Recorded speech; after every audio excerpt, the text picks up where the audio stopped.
All right, what up, Pam?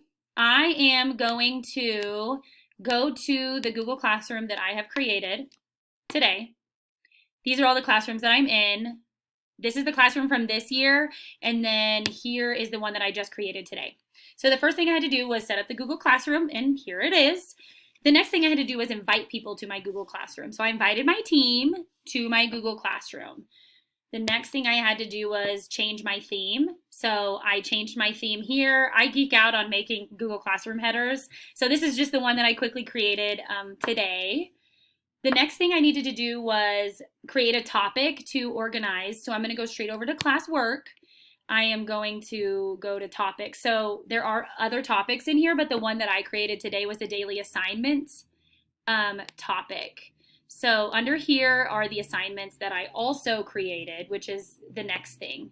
I organized my posts in the topic, and I here created an assignment about writing, and then I assigned it to my class, and then up I put in our first grade writing rubric right in here so that they would know what to do.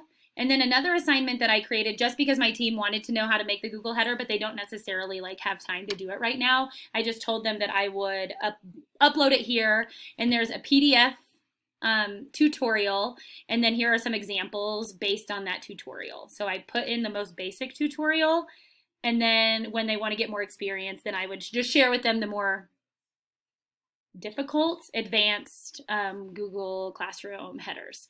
So that's what I did for that. The next thing that I needed to do was show how to reuse a post.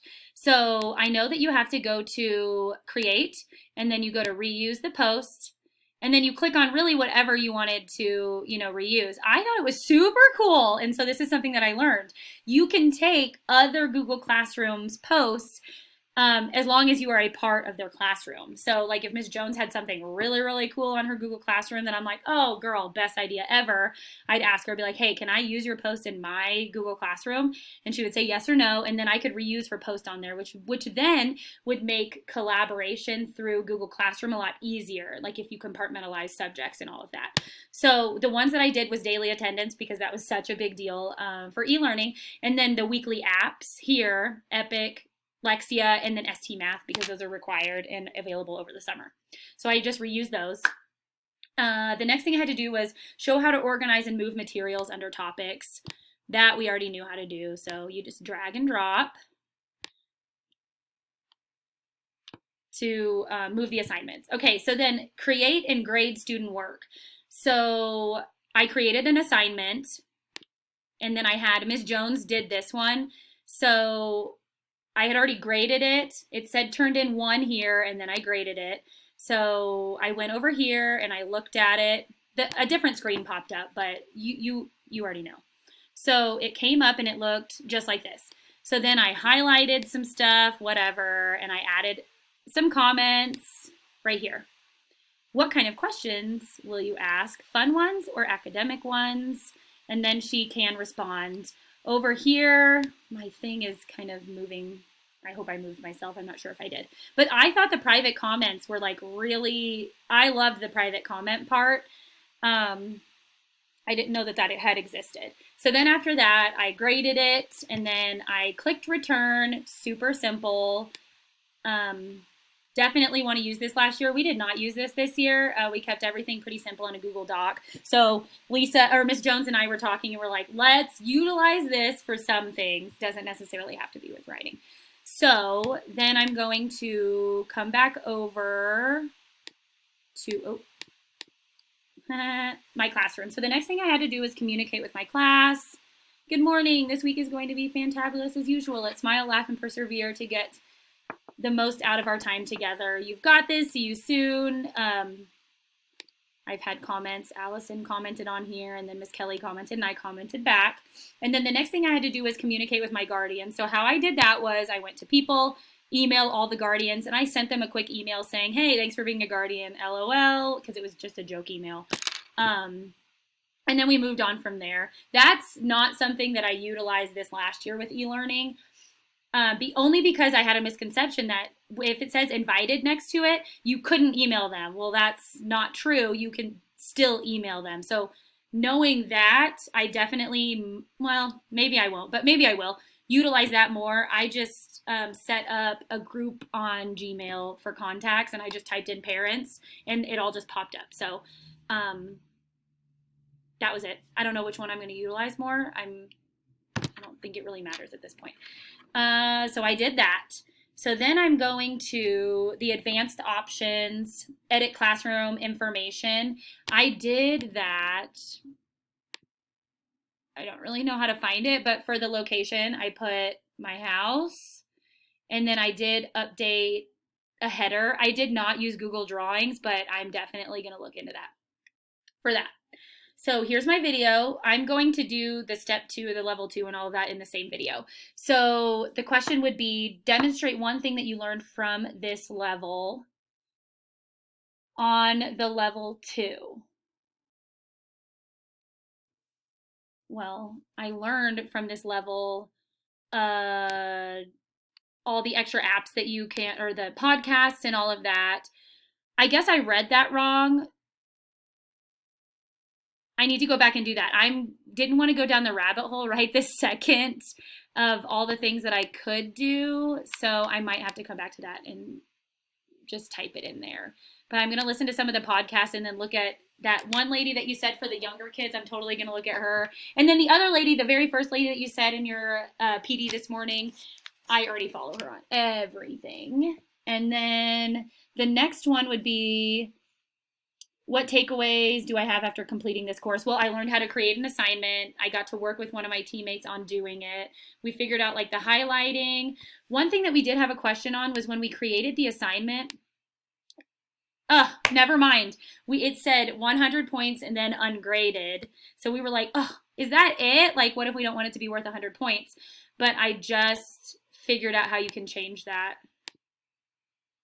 Total points for the assignment, and I can change it to like 10. 100 seems a lot for first grade. Let's see if it worked. Perfect. Okay, so then I can change it that way. That was cool. Another thing that we didn't necessarily learn, but we learned to look through Google Classroom to find the answer to this, in which we didn't. So when I go to, Pam, I feel like I'm all over the place, girl. Whenever I go to grades here, I can see the grades that I've given out, but if I were a student going to another classroom, like if I go to Ms. Jones because she did grade an assignment for me, I don't have grades up here, but I do know that I got the grade from her in an email. Is there like a different format? Because as a student, I wouldn't keep all of my teachers' emails if you're in multiple courses. So maybe we're missing where to find how to easily access all of our grades for the class on one page. We need help with that. Other takeaways, I always have fun creating the headers and grading and the highlighting part. I already talked about that. What do you plan to begin implementation next year with your students? Well, we're going to continue to use Google Classroom. We're going to implement the use of the assignments on there for most things. We did have a discussion about writing. We don't know if we're necessarily at the beginning of the year going to do it for writing, because first graders do need to physically write. So we'll have to figure out how to do that. They can upload their assignment and then we grade it through there. We're going to have to think about that because we want to actually see their writing.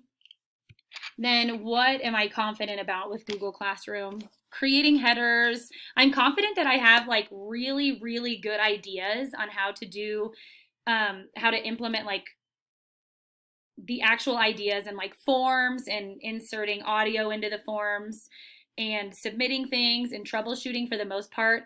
However, having the time to create all new e-learning documents at the beginning would be something that would be hard. But I'm confident in coming up with ideas. Just getting those ideas into like real life would be something that I might not be as confident about, which I know wasn't a question, but whatever.